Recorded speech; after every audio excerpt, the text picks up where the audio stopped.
പ്രേക്ഷകർക്കും കുർണു ടിവിയുടെ പുതിയൊരു വീഡിയോയിലേക്ക് സ്വാഗതം. ഇന്നത്തെ വീഡിയോ ഡിപ്പാർട്ട്മെൻറ്റ് എക്സാമുമായിട്ട് ബന്ധപ്പെട്ടിട്ടുള്ളതാണ്. നിങ്ങൾക്ക് വീഡിയോ ഇഷ്ടമായ ലൈക്ക് ചെയ്യുക, കമൻറ്റ് ചെയ്യുക, സബ്സ്ക്രൈബ് ചെയ്യുക, സപ്പോർട്ട് ചെയ്യുക. കേരള ഡിപ്പാർട്ട്മെൻറ്റൽ PSC അക്കൗണ്ട് ടെസ്റ്റുമായിട്ട് ബന്ധപ്പെട്ട ബുക്കുകളെയാണ് ഈ വീഡിയോയിലൂടെ നിങ്ങൾക്ക് ഞാൻ പരിചയപ്പെടുത്താൻ പോകുന്നത്. അക്കൗണ്ട് ടെസ്റ്റിന് ലോവറും ഹയറുമുണ്ട്. അതിൽ KSR കേരള സർവീസ് റൂൾസാണ് ആദ്യമായിട്ട് പറയാൻ പോകുന്നത്. കേരള സർവീസ് റൂൾസിന് 2 ബുക്കാണുള്ളത്. കേരള സർവീസ് റൂൾസിൻ്റെ പാർട്ട് 1 ആൻഡ് പാർട്ട് 2 ഒരു ബുക്കിലാണുള്ളത്. പാർട്ട് 3 വേറൊരു ബുക്കിലും. അങ്ങനെ 2 ബുക്സാണ് മൊത്തത്തിൽ കേരള സർവീസ് റൂൾസിന് വേണ്ടി ആവശ്യമുള്ളത്. കൂടാതെ 2021 പെർവിഷൻ ഓർഡറിൻ്റെ copy head of the office attest ചെയ്ത് നിങ്ങൾക്ക് പരീക്ഷയ്ക്ക് കൊണ്ടുപോകാവുന്നതാണ്. അടുത്തതായിട്ട് financial code, Kerala financial code. Kerala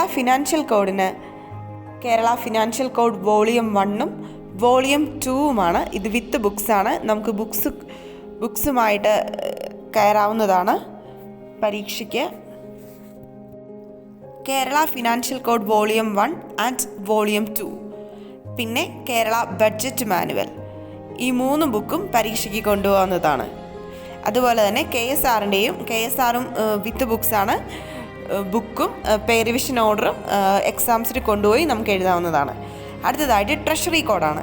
treasury കോഡിന് നമ്മൾ കൊണ്ടുപോകേണ്ട ബുക്സ് എന്ന് പറഞ്ഞാൽ Kerala treasury code volume 1 and Kerala treasury code volume 2.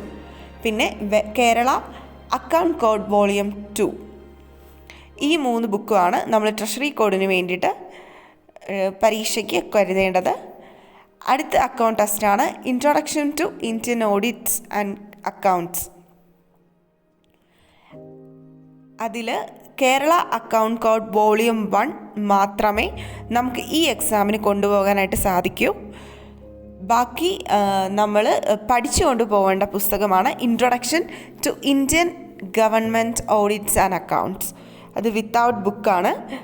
Introduction to Indian audit and അക്കൗണ്ട്സിൽ നമുക്ക് കേരള അക്കൗണ്ട് കോഡ് വോളിയം 1 മാത്രമേ എക്സാംസിന് കൊണ്ടുപോകാൻ പറ്റുള്ളൂ. സോ ഇത്രയുമാണ് അക്കൗണ്ട് ടെസ്റ്റിൻ്റെ ബുക്സ്.